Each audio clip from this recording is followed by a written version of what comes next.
Hi, everybody. I'm Rick Cole of Pirates Digital Media at North Central Missouri College.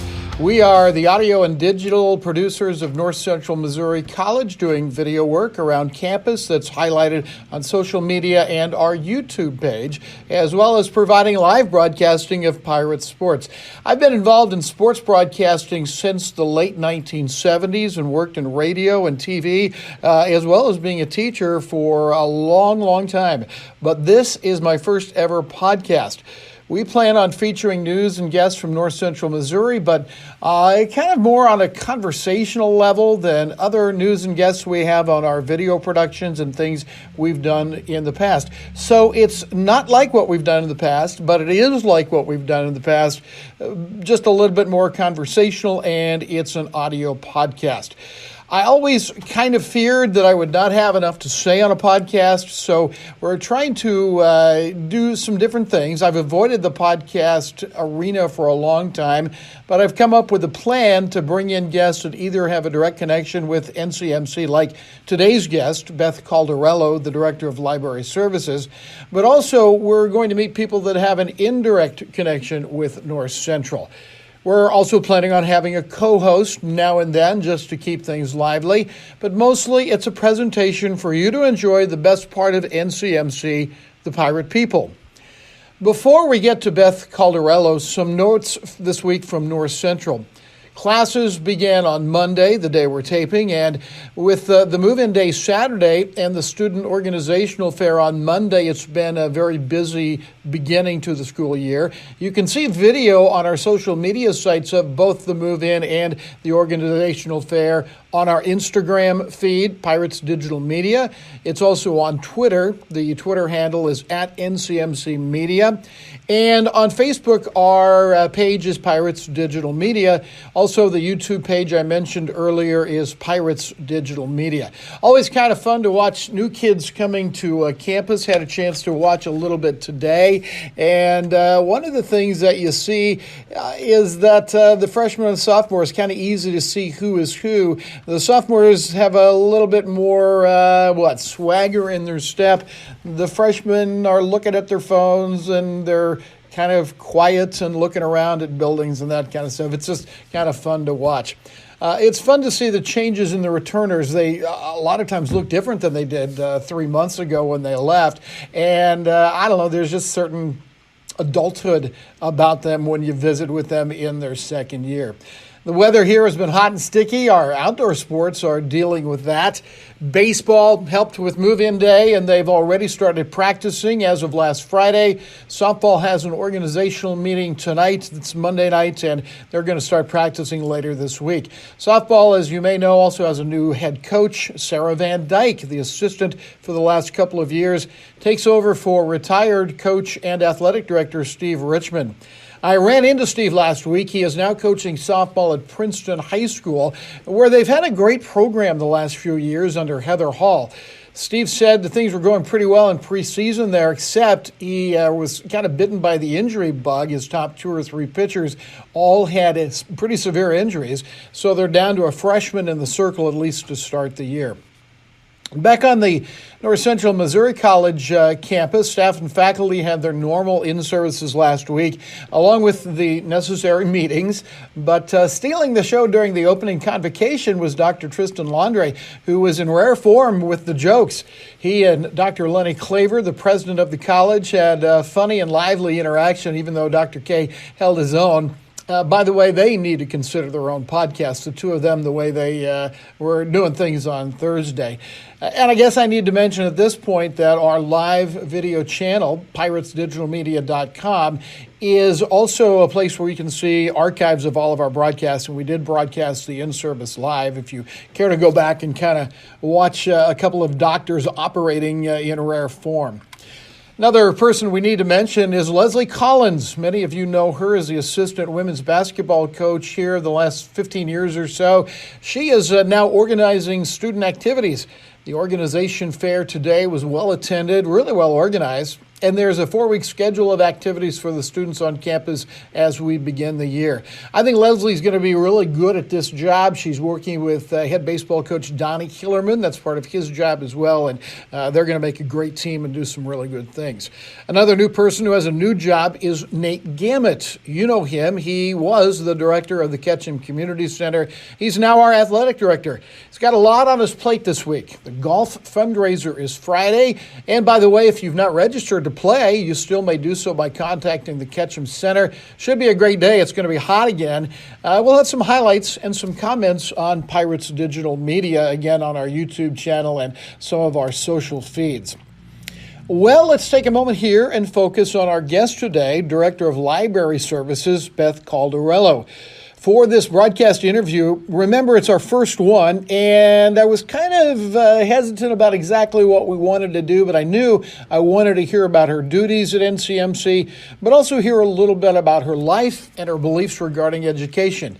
I thought we had a really great conversation about those things. She also ended up telling me about her Italian husband, who's a great cook. Sounds like he needs to open up his own restaurant. And she shared some of her views on education for the future. And at the end, she opens up about some very interesting work she did earlier in her career. Beth Caldarello is our very first guest on our very first Pirates People podcast, and here she is. Beth Caldarello is with us. It's the first ever podcast, Beth, and so I was telling you all my little personal disclaimers about how I think this might go. What is your official title at North Central? I'm a library director, and that entails the tutoring center, the testing center, and the library. How long have you been in that specific position? 2 years. Okay. And before that, you were in North Central for a while, though, right? Right. I was simply library director. In the past 2 years, the testing center and the tutoring center have come under my umbrella. Okay, so that's the difference between your role but is it basically kind of the same thing you're doing? It is. I just have a lot more people that have a lot more questions for me. Okay, so I'm going to ask you this. Teacher or administrator? Or both? What are you? Actually, I'm both. I'm an adjunct instructor for college seminar, which is my passion in life because it's the class that teaches students how to do college, how to be proactive for themselves, how to ask questions. And I'm a nurturing person, so I like to be that person for them when they have those questions can't find the answer or they don't want to ask somebody else. Yeah, I love that answer because that's kind of my philosophy too, is I think we're here to have students learn, and it's not always in the curriculum. You know, they have issues and they have things, not that we get to hear their personal stuff, but you know, when it comes to school, they got to learn how to be a college student, in my humble opinion. Well, they do. I mean, this is, in many instances, our traditional students that come to us, they've never been away from home before. They've never had to take charge of their lives as far as attending class and getting assignments in on time. Not that our faculty don't remind them of that, but this is their classes, their college, they're paying for it, they're responsible for everything that happens in this chosen career right now. I want to circle back to that here in a little bit because I think it's a fascinating topic, but tell me about the services that you offer here in the library. Okay, the world of the library has changed so much just since I've gotten into it, and I laugh when I read in the news about how people say libraries are a thing of the past. You know, maybe they're talking at the old library per se. I hope so, because what we do now is what everyone needs. I don't know how a person survives without a library in their life, to be honest, be it a public library or an academic library. Our library is the place where students come to study.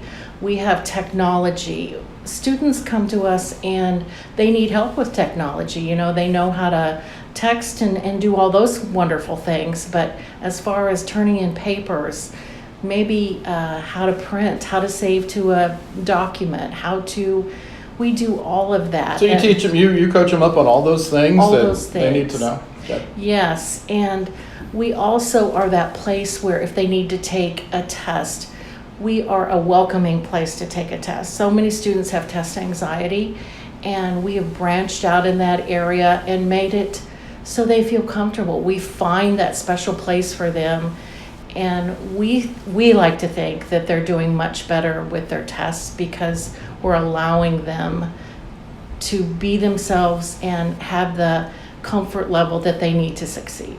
From the first day I met you 2 years ago, you seem like someone that would make a very comfortable atmosphere. Just being around you, you're you tell me if I'm wrong here, but you're laid back and you're a good person to be around. And I think that students would be very relaxed and performing at their best if they would come in and find that, and look for that atmosphere here. It's interesting too. Every year we try to look at the library with new eyes. So when the students come in the fall, we don't want anything to look the same as when they left in the spring. So always evolving and changing and moving furniture and adding tools like charging stations, or we're creating events. We have all kinds of events going on in the library. We have golf in the library, miniature. Say what now? Yes, miniature golf in the library. We have a lot of clubs meet here too. They like to meet, and we have the room that we can do that. We're really blessed that way in our new building that we have that opportunity. If I could, I'd feed them all every day. I would cook in here. I would do anything. You know what the deal is? I really like college students. Yeah, if they're traditional or non-traditional, I like the way they think. I like the way you can see they're weighing the differences in opinions, and they're creating what they think, not what someone has told them, but what they think. Right. So. You brought up the change, and change in libraries and their formats and all of that kind of stuff is one thing, but it seems just like society, technology, changes so fast now. We've all heard of this, but you and I being about the same age, this is not the way it used to be, and it's an adaptation period. How have you adapted to the rapid changes that you face? You know what? I love change. That is one thing about me, and I've told one of my co-teachers or my co-faculty members, if I ever come to you and I say, I am so tired of learning new things, tell me to retire, because I want to be that person that embraces change and tries new technology. Am I always going to be the best at it? No. And I'm okay with that. I just want to make sure that I'm trying it all and offering it to our students if it can make their life better. There's a quote I use sometimes, I'm not sure who originally said it, but the quote says, if you don't like change, you're going to hate being irrelevant. And that's about right, isn't it? That is true. Which makes me want to circle back to what we were talking about, the whole thing we try to teach. It's not just your subject matter, but things like change, like you've got to be open to it and what's new and all of that sort of thing that you talk to kids about. Are they generally open to your suggestions? Yes and no. I find a lot of students want a shortcut. They don't want to actually know why we do things. Yeah. They just want step A, step B, They step want you to C. solve their problem. Right. And if we can teach them, then they're going to be smart consumers of information. And I mean, how important is that right now with COVID and with everything that's going on in the world? I need them to understand that the news feed that they're getting is cherry-picked for them. They're not getting the big picture. So they have to know how to go out there in different avenues and see what other people are saying, not just what is being given to them. You've seen this too. I know I saw today, first day of class, kids walking to class with the phone in their hands, looking at it. We have all seen that. The silicon obsession, I call it. How have you adapted to that? What's your rules in the library for that? How do you make that work for you? I make it work for them because this is the way we communicate, and I'm good with that too. I don't have students that are talking aloud or being annoying with their phones. It's really a part of their homework and how they learn. So why would we not embrace that as educators? You've been around enough to see these changes as we talked about. What do you see in the future for, let's just start with education. I know this is a big subject, but where is education going in general? Well, we continually tweak the online versions of what we teach, and we have a long way to go, we as educators, because we make sure that they are equivalent to our on-ground classes. But as far as communication in an online class, we're still working how to make that happen the best for those students.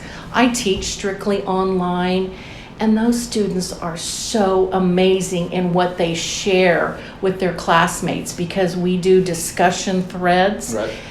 And so they're giving a piece of themselves, and we need to make sure that we treat it kindly and remember what they're all about. Even though they may be in Delaware, wherever they are, they're sharing a piece of themselves. But they have to do that, I think, to get what you called it the equivalent of on-campus classes. Yes. They have to provide a little bit of energy there too, don't they?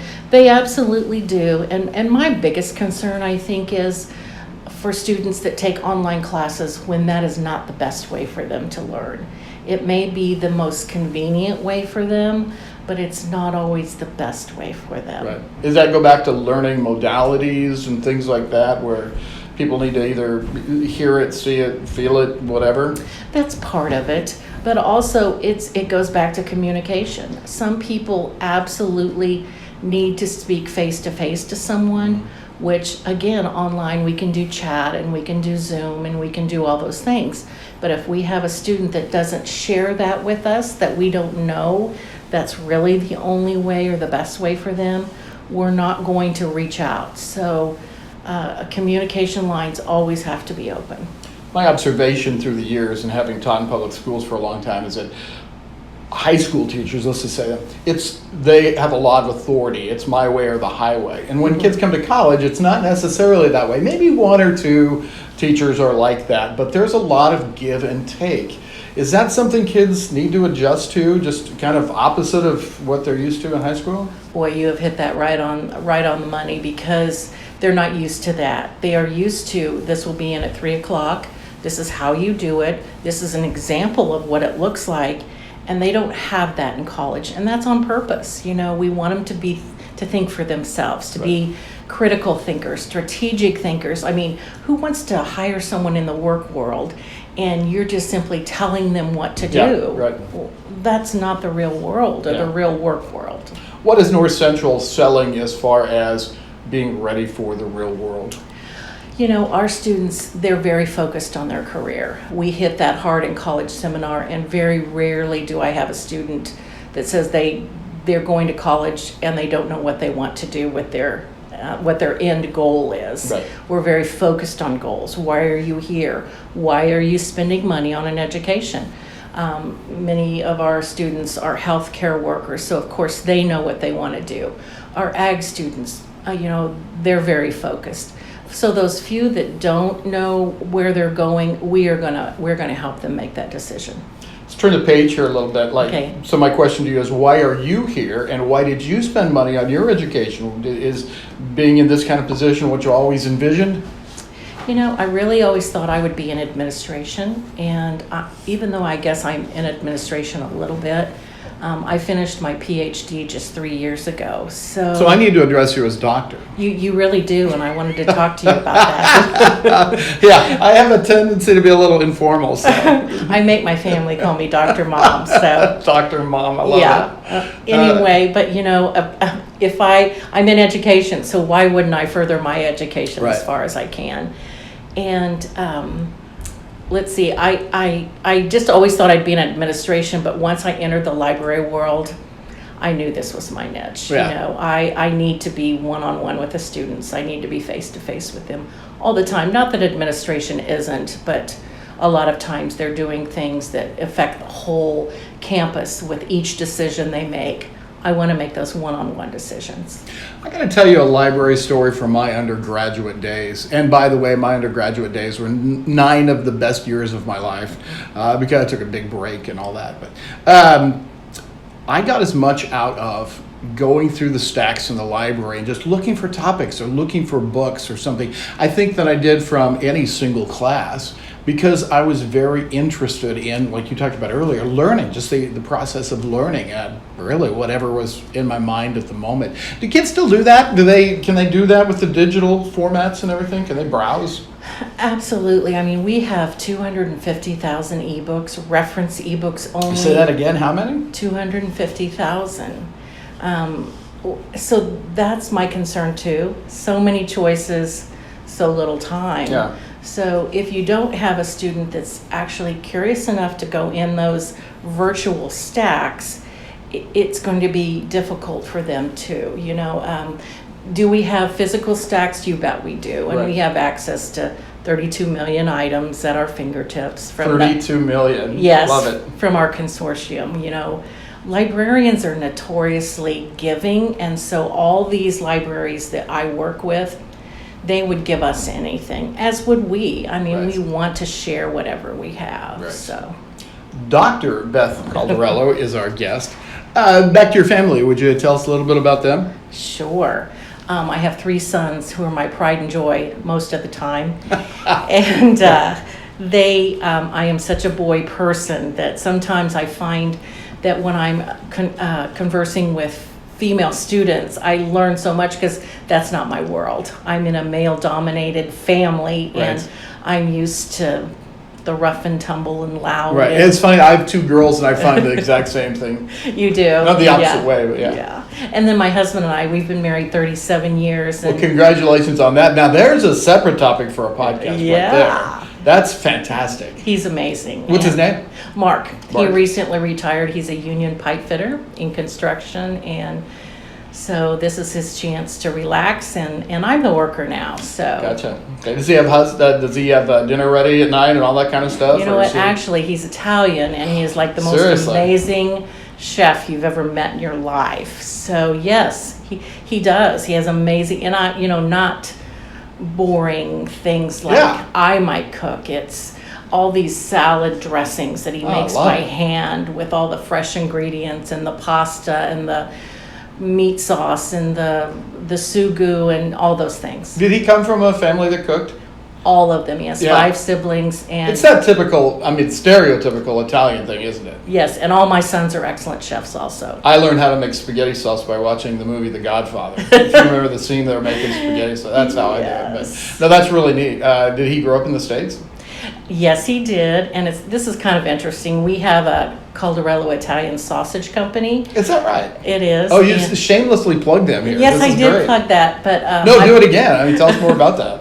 my brother-in-law actually is in charge of that, but the recipe for the sausage, it was my father-in-law's father's recipe, and the siblings all get it only in the will. They can't. No kidding. No kidding.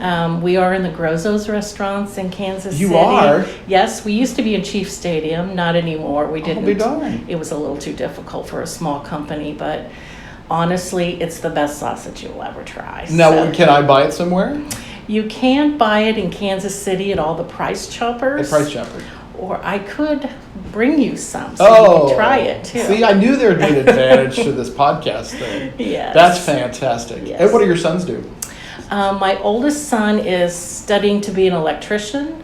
My middle son moved to Minnesota not knowing anybody, and he is in sales for a company, a British company. And then my youngest son is going to save the earth and the environment one state at a time. All 3 of those jobs seem like very important jobs. I think so. Yeah, that's fantastic. North Central has been your home. Did you grow up around here, by the way? I did. I was Yeah. born and raised in Trenton, and You were? I left and lived in Kansas City for many years and worked at another university and another level of education, and then I moved back here to take care of my mom and get back to my roots. So as an outsider, because I don't live in Trenton, tell me what's the best part of being in Trenton. What does the city have to offer? Well, Trenton has this group of, I'll call them young, but I don't really know their ages, but they have embraced living in Trenton, and they're not necessarily born and raised, and they're bringing in new businesses, new restaurants. I love some of the things they've done downtown. Yes, the excitement of downtown. I'm just so proud of them, and the things they're tireless. They belong to committees and boards, and they're doing everything that I envisioned that Trenton needed all the time, and now it's happening. That's fantastic. Yeah. I was raised in a town about the size of Trenton. I kind of have that same feeling for, what goes on here. And it's tight knit, and people want to support the community, and that's fabulous. Right. Yeah, fabulous. Neighbors helping neighbors, and you just never meet a stranger. Yeah. I can't talk to anybody these days without bringing up COVID, and I know that it affected us here at North Central in so many ways. How did it affect your job and dealing with students? And how do you see it affecting you now with the new Delta variant and all of that's going on? Well, again, going back to education, I believe in scientists also. So I'm a news crazy person. I mean, I read so many different avenues every single day, and then just try to make the best judgment that I can on the facts, right, not on opinions. And so the way it's changed that I deal with students, I have even more compassion, because how it's affecting me, it's probably affecting them doubly. And so we just have to be careful and have empathy when we're working with our students. So they're maneuvering in this the best they can also. So I hope we can all have patience with each other. We may not agree on how to deal with the virus, but we're doing the best we can. Is this the new normal for education and worldwide? I keep saying when we get back to our real lives, but this may be our real lives now, and we still have a lot to learn to make this our real lives. You mentioned your husband retiring and staying at home. When you retire, I hope it's not too soon, when you retire, what are you guys going to do? I just want to go everywhere. I'm a big traveling person. We have a lot of friends that have settled all over, and I want to be able to do that. I want to volunteer. I don't seem to have time to do that right now, but that's how I grew up, volunteering, and I want to get back to that. And I hope that I can still work with students in some way too, just on a volunteer basis. Right. You traveled in the past, I'm guessing? Yes, my husband he's not a big overseas traveler. He's not? No, he's not. He said he hasn't seen all of the United States yet. I kind of feel that way. So, but you know what? I could go to the corner gas station, and that would be exciting to me. So, yeah, I mean, every trip is somewhat of an adventure. Yes. Where are some of the places in the States you'd go if you could? I want to go to Seattle. I want to go to Portland. I want to see the redwoods. I want to go to San Diego again. I want to go to Washington, D.C. I know there's a lot of people that would like to hear my opinion there, so I want to be sure that I can give that to them. I want to just meet people and experience how they live. Okay, so this has come through a couple of times that I've been wondering if I should bring up or not. Were you kind of in the late 60s, early 70s? Did you kind of have that hippie kind of, did you do that thing? 'Cause I was born just a little too late, but I would have loved to have done that. You know what? That is so funny you say that, because there was this young male instructor, and I taught in Catholic education for 10 years. And he always said that I was like a hippie teacher. I don't know I don't know. I don't get that. It's an attitude. It's not wearing the love beads and that. It's an attitude. It's kind of that. Oh, okay. Well, maybe that's, as a mother of 3 sons, you got to kind of be that way, or you're going to go crazy. Right. You mentioned San Diego. I'm going to be in San Diego in a month or and a half or something like that. What are things to do and see in San Diego? I've only been there for conferences, so I was just really able to see from the airport to the hotel, and we did go out to eat a few places. But I want to be able to experience more of that. I hear it's just gorgeous. The weather is perfect, yeah. And the people are so nice. So. When I came to North Central, they told me it was always 70 and sunny here, so I expected that kind of weather here in Trenton, but it didn't turn out that way. Well, some days. Some days. Do you ever have a bad day? Speaking of days, you seem like so upbeat and, like I said, so friendly and empathetic. I never have a bad day with students. You know what, they don't need that in their life. So I know that I'm not in the medical field and I'm not changing lives that way. But when I'm here, I don't want to bring that to work. Right. Finally, what's one thing that you would like North Central students to know about you that maybe they don't know about you? Well, this is pretty interesting. I don't know if I should share it, but right out of college, I worked for Michael Jordan. So seriously? Yes, I did. He had a fragrance division, and I've always worked. No, wait a second. So, do you know what Michael Jordan smells like? Is that what you're driving toward? He would be wearing his Michael Jordan fragrance. Okay. So yes, actually, I would have known what he smelled like. Okay, please continue. So anyway, I would go to all the department stores in a 4-state region and set up all those displays with this big life-size Michael Jordan that I carried around, and he would autograph things and we would give those away. He was not with me, I have to say that. He was not with me. He had other things to do, I think. Yeah, and then I worked for Oscar de la Renta, and I did get to go to his island. So wow. Yeah, I used to be in the cosmetic New Yorkish world. Fantastic. This has been such a privilege. I'm so glad you were my first podcast guest. You may be the best. I mean, at this point, you certainly are, but it may last longer than that, too. I want you to know that. Wow, I hope so. And thank you for the coffee. You're welcome. That was Beth Caldarello, the Director of Library Services at North Central Missouri College. I'm Rick Cole. Thank you so much for joining us on our very first Pirates People podcast. We'll be back next week. Until then, goodbye and go Pirates.